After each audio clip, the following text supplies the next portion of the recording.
สำบายดีหมู่ครับทุกคนคลิปนี้เราก็จะพาทุกคนมาเบิ่งหน่อไม้ที่ก็ว่าช่วงนี้ช่วงหน้าฝนนะอยู่บ้านเรากำลังออกหน่อออกแหน่งเนาะแล้วก็ช่วงนี้เราก็บ่ได้หาไปขายแด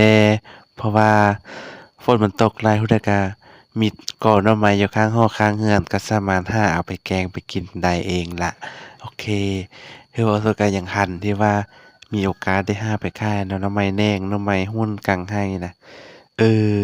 อันนี้ก็จะเป็นหน่อไม้ซ้ำฤดูเด้อทุกคนอันนี้ก็หน่อใหญ่แรงเนาะ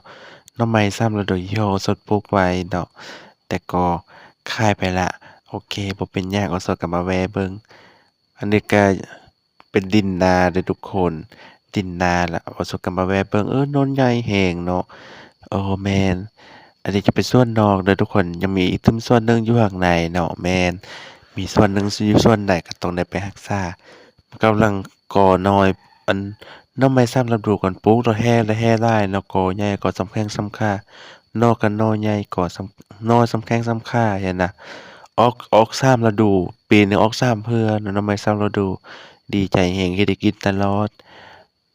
มีทั้งแหน่งมีทั้งนอมีทั้งนอบำเนาะอันนี้ก็เอาให้เบิ่งบรรยากาศเด้อทุกคนนอใหญ่แรง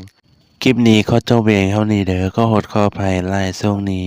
เสียงเปลี่ยนเพราะว่าตากฝนแน่ขอบใจเด้อทุกคนที่เบิ่งคลิปนี้เด้อบ๊ายบายแล้วเจอกันใหม่